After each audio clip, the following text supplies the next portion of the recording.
Hello students, पिछली class में जब हमने कैपिटल गेन स्टार्ट किया था तो मैंने आपको बताया था कि जब भी किसी कैपिटल एसेट को हम ट्रांसफ़र करते हैं और ट्रांसफ़र में हमें गेन अराइज होता है तो उसको हम बोलते हैं कैपिटल गेन। प्लस मैंने आपको ये भी बताया था कि कैपिटल गेन कैसे कैलकुलेट करते हैं, जिसके लिए मैंने आपको बताया था सबसे पहले आपको पता होना चाहिए कैपिटल एसेट क्या होता है, जिसमें मैं आपको बता चुका हूँ कि कैपिटल एसेट का मतलब होता है कि कोई भी प्रॉपर्टी जो आपने हेल्ड की हो, किसी भी एसएससी ने जिसने उसको हेल्ड किया हो, चाहे वो बिजनेस पर्पस के लिए यूज़ हो चाहे ना हो, या कोई भी फॉरेन इंस्टीट्यूशनल इन्वेस्टर जो कि सेबी के गाइडलाइंस के अकॉर्डिंगली है कि उसने कुछ सिक्योरिटी हेल्ड की हुई है तो वो भी कैपिटल एसेट होगा। हाँ, कैपिटल एसेट का पार्ट क्या नहीं होगा, हमने 5 बातें आपको बताई थी, बेसिकली 6 बातें बताई थी। सबसे पहले मैंने आपको बताया था कि अगर स्टॉक इन ट्रेड है तो वो काउंट नहीं होगा। पर्सनल इफेक्ट की चीज़ें मैंने आपको बताई थी कि वो काउंट नहीं होंगी। रूरल एग्रीकल्चर लैंड मैंने आपको बताया था काउंट नहीं होगा। स्पेशल बियरड बॉन्ड मैंने आपको बताया था काउंट नहीं होगा। गोल्ड डिपॉजिट बॉन्ड मैंने बताया था आपको काउंट नहीं होगा। प्लस मैंने आपको छठी चीज़ बताई थी कि जो भी पर्सनल इफेक्ट में जो चीज़ें होती हैं जैसे jewellery, art, drawing, painting, sculpture जैसी चीज़ें, उसको हमने एक्सेप्शन में रखा था, यानी कि वो कैपिटल एसेट का पार्ट बन जाएगा। यहाँ तक हम लोग पिछली क्लास में डिस्कस कर चुके हैं। आज हम उसी के आगे थोड़ा सा कंटिन्यू करते हैं कि आखिर कैपिटल एसेट कितने तरीके के हो सकते हैं, तो उसको हम लोग स्टार्ट करते हैं और उसके आगे की कहानी देखते हैं। देखिए, कैपिटल एसेट की अगर मैं बात करूं तो कैपिटल एसेट 2 तरीके के होते हैं। एक तो शॉर्ट टर्म कैपिटल एसेट होता है और एक लॉन्ग टर्म कैपिटल एसेट होता है। आखिर ये शॉर्ट टर्म और लॉन्ग टर्म का मतलब क्या है, इसको समझने की कोशिश करते हैं। Short term capital asset means a capital asset held by an SSC for not more than 36 months immediately prior to the date of transfer। यानी कि अगर आपने कोई एसेट खरीदा और उसको खरीद करके आपने उसको कुछ दिनों के बाद बेचा, तो खरीदने और बेचने के बीच का गैप अगर 36 मंथ से ज़्यादा नहीं है, नॉट मोर देन यानी कि लेस देन, तो अगर 36 मंथ से कम है तो वो कहलाएगा short term capital asset. In other words, if capital asset is held by an SSC for more than 36 months, then it will be known as long term capital asset। यानी कि अगर 36 मंथ से कम हम होल्ड करेंगे तो short term capital asset, और अगर हम 36 मंथ से ज़्यादा होल्ड करेंगे तो वो बन जाएगा लॉन्ग टर्म कैपिटल एसेट। लेकिन कुछ ऐसे भी केसेस हैं जहाँ पे हम 36 मंथ्स की जगह पे 12 मंथ्स और 24 मंथ्स को कंसिडर करते हैं। आखिर वो कौन से केसेस है उसको समझते हैं। When such period is taken as 12 months and 24 months, ये हम समझते हैं। If a capital asset is transferred after 36 months, it is known as long-term capital asset. However, in the following cases of capital asset becomes long-term capital asset if it is transferred after 12 months or 24 months। बात को समझिएगा। कुछ cases ऐसे हैं, कुछ assets ऐसे होते हैं जिनको आप 12 मंथ्स के बाद बेचोगे तो भी लॉन्ग टर्म कैपिटल एसेट होंगे। कुछ एसेट्स ऐसे हैं जिनको आप 24 मंथ्स के बाद बेचोगे तब भी कैपिटल एसेट मान लिए जाएंगे लॉन्ग टर्म नेचर के। लेकिन कुछ एसेट्स ऐसे हैं जिसको 36 मंथ्स के बाद बेचोगे तो लॉन्ग टर्म माने जाएंगे। यानी कि जैसे मैं लॉन्ग टर्म की बात करता हूं वैसे ही मैं शॉर्ट टर्म की बात करता हूं। यानी कि कुछ कैटेगरी ऑफ एसेट्स ऐसे हैं जो 12 मंथ से कम टाइम पे अगर मैं बेच दूं तो शॉर्ट टर्म, 24 मंथ से कम में बेच दूं तो शॉर्ट टर्म, 36 मंथ से कम में बेच दूं तो शॉर्ट टर्म। तो यहाँ पे 3 केसेस हो गए लॉन्ग टर्म और शॉर्ट टर्म के लिए। लेकिन मेनली जो हमें हाईलाइट करना है वो 12 और 24 मंथ्स को हाईलाइट करना है, क्योंकि 12 मंथ्स के लिए कुछ स्पेसिफिक्स है, 24 मंथ के लिए कुछ स्पेसिफिक है, इसके बाद जो कुछ भी बच जाते हैं वो 36 मंथ के हैं। मैं एक एक करके समझाता हूँ तो मुझे लगता है कि वो ज़्यादा क्लियर करेगा आपको। सबसे पहले मैं बात कर रहा हूँ कैटेगरी ए के बारे में। अब कैटेगरी ए में क्या है, ज़रा इसको समझने की कोशिश करते हैं। क्या कहते हैं कैटेगरी में? Period of holding more than 12 months if transfer take place after July 10, 2014। Basically ये जो प्रोविजन आया था ये 2014 में आया था, तो ये 2014 के बाद वाले एसेट्स के लिए है।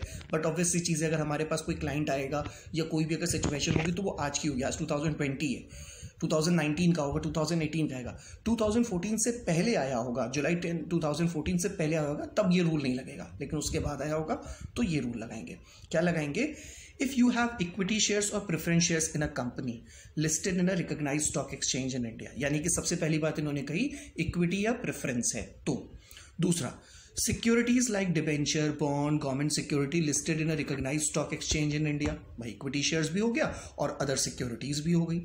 दूसरा है units of UTI, units of an equity oriented funds, mutual funds, और लास्ट है जीरो कूपन बॉन्ड। यानी कि ये 5 कैटेगरी एसेट्स ऐसे की हैं जिसमें ये कहा जाता है कि अगर आपने इनमें से कोई चीज़ खरीदी है और आपने इन पांचों में से किसी को भी 12 मंथ से पहले बेच दिया तो वो शॉर्ट टर्म कहलाएगा, और अगर 12 मंथ्स के बाद बेचा तो ये लॉन्ग टर्म कहलाएगा। ये 12 मंथ्स की कैलकुलेशन कैसे करते हैं? खरीदने वाली डेट से लेकर के बेचने वाले बीच की डेट के बीच का गैप, ठीक है, उसमें खरीदने वाली डेट को भी इंक्लूड करेंगे और बेचने वाली डेट को भी इंक्लूड करेंगे। यानी कि अगर एग्जैक्टली 12 मंथ्स भी होगा तो भी वो लॉन्ग टर्म हो जाएगा, 12 मंथ से कम होगा तो ही वो शॉर्ट टर्म कंसिडर किया जाएगा। दूसरी तरफ इसी तरीके से कैटेगरी बी में आता है जिसमें हम 24 मंथ्स कंसिडर करते हैं। अब 24 मंथ्स के लिए क्या है? इक्विटी और preference shares in a company. Equity और preference shares in a company, बस ध्यान देने वाली बात यह है कि ये है अनलिस्टेड। पिछला वाला केस अगर आपको याद हो तो यहां पे मैंने आपको बताया था लिस्टेड के बारे में, यहाँ देखो मैंने आपको बताया था लिस्टेड के बारे में, यहाँ पे मैं आपको बता रहा हूँ अनलिस्टेड के बारे में। तो अगर इक्विटी शेयर्स लिस्टेड कैटेगरी के हैं तो 12 मंथ्स देखेंगे, और अगर नॉन अनलिस्टेड कैटेगरी के हैं तो 24 मंथ्स कंसिडर करेंगे। दूसरा, कोई भी immovable property like land, building जैसी अगर कोई चीज़ आपके पास है तो उसके केस में भी हम लोग 24 मंथ्स की कंडीशंस को कंसिडर करेंगे। पर इसमें भी थोड़ी सी एक क्लॉज है कि जो अनलिस्टेड वाली कैटेगरी है वो 2016 के बाद का है, और लैंड एंड बिल्डिंग वाला जो है वो 1 अप्रैल 2017 के बाद का है। तो क्योंकि करंट लॉ के हिसाब से ये चीज़ें एप्लीकेबल है तो आप सिंपली बस एक सिंपल सी बात याद रखो, क्या कि अगर कोई इक्विटी शेयर्स लिस्टेड कैटेगरी के, कोई सिक्योरिटी, कोई म्यूचुअल फंड, कोई इक्विटी ओरिएंटेड फंड या जीरो कूपन बॉन्ड अगर आपने होल्ड किया हुआ है तो 12 मंथ से कम होल्ड करोगे तो शॉर्ट टर्म, 12 मंथ से ज़्यादा होल्ड करोगे तो लॉन्ग टर्म। कोई इक्विटी या प्रेफरेंस शेयर जो कि अनलिस्टेड कैटेगरी के हैं इंक्लूडिंग विथ लैंड और बिल्डिंग, कोई भी लैंड और बिल्डिंग या दोनों के केस होगा तो उसके लिए हम लोग 24 मंथ्स की कंडीशन कंसिडर करेंगे। उसके अलावा कुछ और होगा तब उस केस में हम लोग 36 मंथ्स कंसिडर करेंगे। इसके अलावा कुछ भी और हो जाएगा। इसके अलावा कुछ और क्या हो सकता है? ज्वेलरी हो सकती है, पेंटिंग हो सकती है, कुछ भी वो चीज़ें हो सकती हैं। इसके अलावा कोई भी दूसरी चीज़ होगी उसको हम लोग लॉन्ग टर्म कंसिडर करेंगे, लेकिन 36 मंथ वाली कंडीशन में। मुझे लगता है ये बात आप लोगों को क्लियर हो गई। नेक्स्ट पॉइंट आता है how to determine period of holding. जैसे मैंने आपको बताया कि इसको हम लोग कैसे डिटरमाइन करेंगे कि पीरियड ऑफ होल्डिंग क्या है। Specific rules are provided by the Income Tax Act to determine period of holding of a capital asset in a few cases। कुछ केसेस में तो उन्होंने डिफाइन किया हुआ है कि भैया किस तरीके से आपको उसको कैलकुलेट करना है। अच्छा, लेकिन इसके लिए बहुत ज़रूरी है कि बस आपको ये ज़रूर पता होना चाहिए कि आखिर किस तरीके से कैलकुलेट किया जाता है 12, 24 और 36 मंथ की कंडीशन। यहाँ तक हमने आपको बताया था कि कैपिटल एसेट क्या होता है। हमने ये आपको बता दिया कि लॉन्ग टर्म कैपिटल एसेट भी होते हैं, शॉर्ट टर्म कैपिटल एसेट भी होते हैं। अब ज़रूरत है ये पता करने की कि इनका मतलब क्या है। देखो बात को समझिएगा कि अगर आपके पास लॉन्ग टर्म कैपिटल एसेट है और आप ऐसे एसेट को ट्रांसफ़र करते हो तब आप उस गेन को कहलाओगे, अगर गेन होता है तो उस गेन को कहलाओगे लॉन्ग टर्म कैपिटल गेन, और उस पर long term capital gain tax भी देना पड़ेगा। इसी तरीके से अगर आपके पास शॉर्ट टर्म कैपिटल एसेट है और ऐसे शॉर्ट टर्म कैपिटल एसेट को आप ट्रांसफर करते हो तो उसको हम लोग बोलेंगे शॉर्ट टर्म कैपिटल गेन, और उस पर आपको short term capital gain tax देना पड़ेगा। अब आपके मन में एक क्वेश्चन आएगा, तो क्या इसका मतलब ये है कि long term capital gain tax और short term capital gain tax अलग अलग होते हैं? Answer is yes. दोनों के टैक्स रेट अलग अलग हैं, दोनों की कैलकुलेशन अलग अलग है। वो आगे की क्लास में मैं आपको बताऊंगा। अभी तक मैंने आपको बताया कि कैपिटल एसेट क्या होता है। अब मैं बता रहा हूं कि ट्रांसफ़र क्या होता है। आखिर ट्रांसफ़र किसको कहते हैं? भैया ये तो बहुत सिंपल सी चीज़ है, ये तो हम बहुत सिंपल लैंग्वेज में समझ सकते हैं, लेकिन ज़रूरी है कि इसको थोड़ा सा अच्छी तरीके से डिटेल से समझें, जिसके बेसिस पे हम इसकी कैलकुलेशन समझ पाएंगे। जो बात हमको डिस्कस करनी है वो है ट्रांसफ़र। तो ट्रांसफ़र का क्या मतलब होता है उसको हम लोग समझते हैं। The Act contains an inclusive definition of the term transfer. Accordingly, transfer in relation to capital asset includes the following types of transaction। यानी कि कैपिटल ट्रांसफ़र की जो डेफिनेशन है वो इंक्लूसिव है, यानी कि उसमें कई सारी चीज़ों को इंक्लूड किया गया है। उसमें बहुत सारी चीज़ें, इन सब में से कुछ भी होगा तो ट्रांसफ़र मान लिया जाएगा। आखिर वो कौन सी चीज़ें हैं जिनमें से कुछ भी होगा तो ट्रांसफ़र मान लिया जाएगा? नंबर 1 इज सेल, एक्सचेंज और रिलिक्विशमेंट ऑफ एसेट। यानी कि अगर आपने किसी एसेट को सेल कर दिया तो भी, अगर आपने किसी एसेट को एक्सचेंज कर लिया, फॉर एग्जांपल बार्टर सिस्टम, आपने एक चीज़ दे करके दूसरी चीज़ ले ली, आपने अपनी बिल्डिंग दे करके आपने उनसे कोई ज्वेलरी ले ली, तो वो भी एक्सचेंज होगा, वो भी ट्रांसफ़र माना जाएगा। या आपने अपने जो एसेट है उसको इग्नोर कर दिया, छोड़ दिया, भैया लो ऐसा करो, तुम ले जाओ, हमसे मतलब नहीं है, ठीक है, तो आपने रिलिक्विश कर दिया अपने एसेट को, तो वो भी ट्रांसफर माना जाएगा।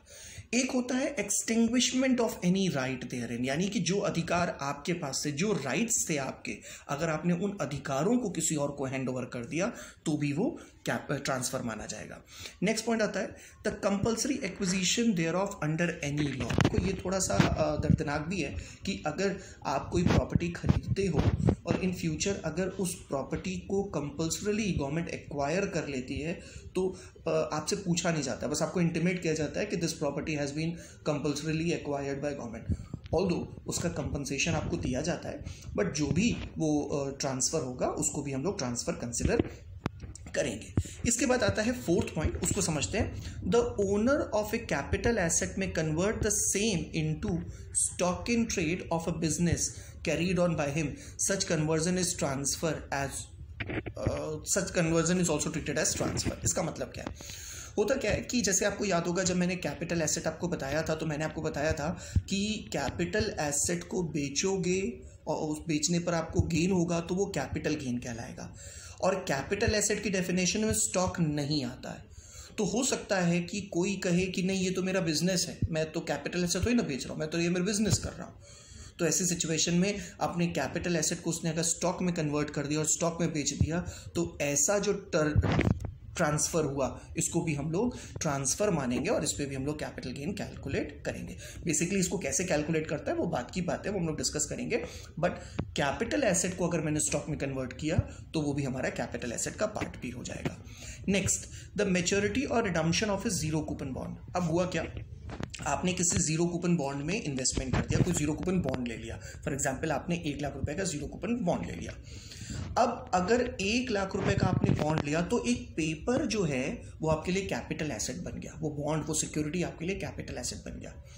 अब जैसे ही उसकी मैच्योरिटी आएगी आप उसको वापस करके आप उसके पैसे रिडम्पशन के लिए जाओगे तो आप उस पेपर के बदौलत कुछ पैसे लेकर के आओगे, तो उसकी जो मैच्योरिटी है जिसके बिहाफ पे आपको पैसा मिलेगा वो रिडम्पशन होगा, उसको भी ट्रांसफ़र माना गया है, क्योंकि वो पेपर की एक्सपायरी डेट है, वो जैसे ही एक्सपायर हो जाएगा अब आपके लिए वो मॉनिटरी वैल्यूएबल हो जाएगा। ठीक है, वो एक प्रॉपर्टी हो गई, इन्वेस्टमेंट हो गई, तो उसका जो रिटर्न आपको मिलेगा वो भी ट्रांसफ़र माना जाएगा। Next, part performance of contract, sometime possession of an immovable property is given in consideration of part performance of a contract. हुआ क्या कि मेरा प्लीज़ ये काम कर दो, मैं फर्स्ट फ्लोर आपको दे दूंगा। बेसिकली जॉइंट डेवलपमेंट एग्रीमेंट होता है, आज की डेट में बहुत पॉपुलर है, आपने देखा होगा बॉम्बे और बड़े बड़े शहरों में, कि उसमें क्या होता है कि अपनी हम प्रॉपर्टी, अपना लैंड हम बिल्डर को दे देते हैं और उससे कहते हैं कि चलो इसमें अपार्टमेंट बना दो। जितने भी फ्लोर बनेंगे उसमें से आधे फ्लोर आप ले लीजिएगा, आधे मैं ले लूँगा, ये जो भी प्रोपोर्शनेट डिसाइड हुआ 60-40, 30-70 कुछ भी, कि भैया इतना % पोर्शन मैं ले लूँगा, रेस्ट ऑफ द पोर्शन आप ले लीजिएगा। आपने मुझे बना बनाया घर दे दिया, बने बनाए 4 फ्लोर दे दिए, फॉर एग्जाम्पल अगर 8 फ्लोर बने थे, 50% आपने हमको दे दिए, तो 4 फ्लोर आपने हमको दे दिए, किसके लिए? सिर्फ एक ज़मीन के बदौलत। तो पार्ट परफॉर्मेंस, हमने आपसे कुछ लेने के लिए, आपसे मैंने बना बनाया 4 फ्लोर लेने के लिए मैंने आपको अपनी परफॉर्मेंस में आपको अपनी अपनी ज़मीन दे दी, तो उसको भी हम लोग ट्रांसफ़र मानेंगे। मुझे लगता है यहाँ तक आपको बात समझ में आ गई होगी। तो ट्रांसफ़र में हमने क्या क्या चीज़ें कंसिडर की हैं? हमने सबसे पहले तो कंसिडर किया था कि सेल, एक्सचेंज और relinquishment of asset, extinguishment of any right there in, the compulsory acquisition of any asset, the owner of a capital asset में convert the capital asset to stock in trade, maturity और redemption of a zero coupon bond, and 6th हमने पढ़ा था part performance of contract। 7th हम पढ़ते हैं। 7th में क्या कहा जाता है? लास्टली, जो सबसे लास्ट पॉइंट होगा, there are certain types of transaction which have the effect of transferring और enabling the enjoyment of an immovable property. हुआ क्या कि मैं किसी सोसाइटी में रहता हूँ, किसी सोसाइटी ने मुझे एक घर दे दिया कि भैया इसमें जाके रहिए आप, मैं उस घर में रहने लगा और मुझे उसने पूरी पावर दे दी कि ये घर अब मेरा हो गया, मैं इसको अपने तरीके से यूज़ करता हूँ। कल को मैंने उस घर को उठा के बेच दिया तो वो भी ट्रांसफ़र माना जाएगा। प्रॉपर्टी, उस पर्सन ने हमको हैंड ओवर कर दिया कि भाई ये चीज़ आपकी है, तो वो भी ट्रांसफ़र माना जाएगा। हाँ, तो अगर मैं उसको बेचूंगा, गेन होगा, तभी मुझे टैक्स देना पड़ेगा, ऐसे टैक्स नहीं देना होगा, लेकिन हाँ वो भी ट्रांसफ़र माना जाएगा। तो आज की डेट में मैंने आपको डिस्कस कराया, आज की वीडियो में मैंने आपको डिस्कस कराया कि भैया लॉन्ग टर्म और शॉर्ट टर्म क्या होता है, प्लस मैंने आपको आपको डिस्कस कराया कि आखिर ट्रांसफ़र क्या होता है। होपफुली आपको ये बातें समझ में आ गई होंगी। फिर भी अगर कोई डाउट होगा तो प्लीज़ आप मेरे पास इसको कन्वे कर दीजिएगा। बाकी की क्लास नेक्स्ट वीडियो में हम कंटिन्यू करेंगे। Thank you for this class. Have a nice day.